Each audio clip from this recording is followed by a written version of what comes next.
Because to me, if you're going to be doing work in the community, you have to make it count, you have to support students to do it, and you have to make sure that they have theories from our field that really can help them understand the nature of the work.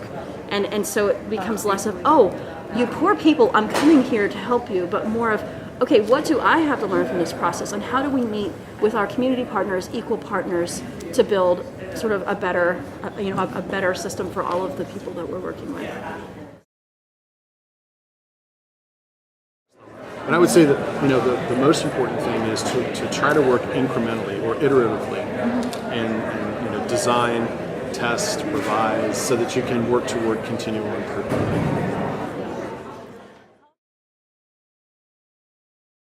And I think the other thing that I've really learned out of it is I have learned not to speak for the community, but to let the community speak for itself. Even early in class, I bring them videos, I bring people in from the community, and I want them to talk about their own experiences so my students hear from them rather than having me translate what is going on because it's not my community.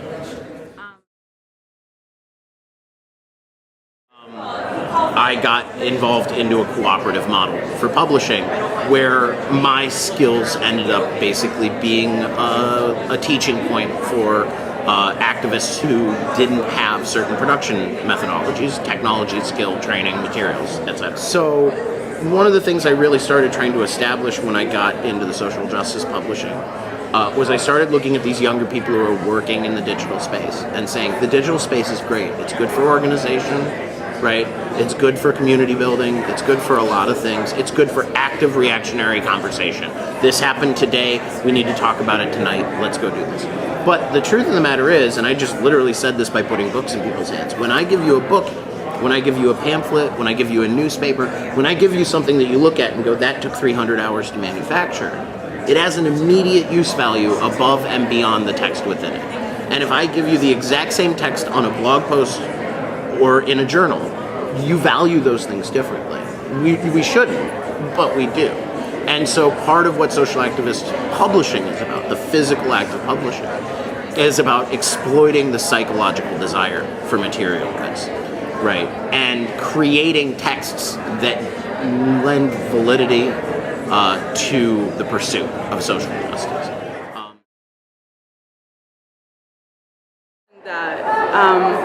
For me, it's very important for us to take our scholarship into digital spaces because that is where we're going to be able to access people who are outside of academia. I think it's very important for us to reach people in academia, but there's whole populations that are not part of our universities that could immensely benefit from the ideas that we have. And I mean, just by the fact that somebody's at a university, they have a certain amount of privilege and they have a certain amount of possibility in front of them. And while that's something that we want to respect and foster, we also, I think, want to reach other, parts of the population who might not be part of our ivory tower.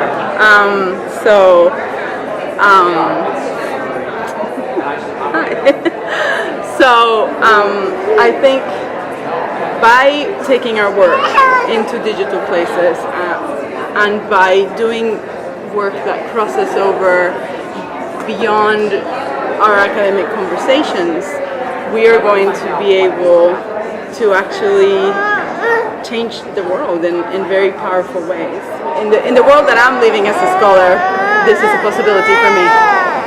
Who knows what scholarship will be like when he grows up, but at least for us, we're having these amazing opportunities that I hope we will continue to take to reach out beyond our space and to do it through digital. I mean, Agnes Films gets accessed, but last year it was people from 123 countries went into Agnes Films. And it isn't like just one hit, like hundreds of hits from, around the world.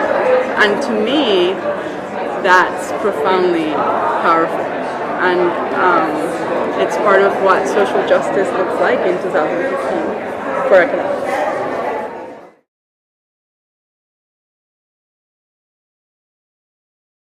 I think we've done a lot of good work in service learning, in methods for doing that. civic engagement, longer term, good methods for doing that. I think we need to do more work in assessment and empirical methods. So moving us more toward engaged scholarship, more toward community-based research. I don't know if that's going to take the form of an edited collection that focuses on empirical methods and civic engagement, or if it takes the form of like a summer workshop program that would happen maybe biannually. Those are things we're still going to work on.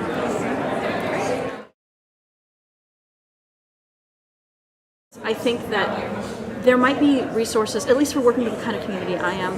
We're talking very urban, very poor, and very insular. Like, it's hard even for me. I mean, I'm really conscious of race there because I'm a white woman going into this, and I have to be really respectful. And there are things I do know that are upsetting sometimes. So there's this huge learning curve that I don't really think our scholarship talks about, and I don't think our scholarship prepares us for.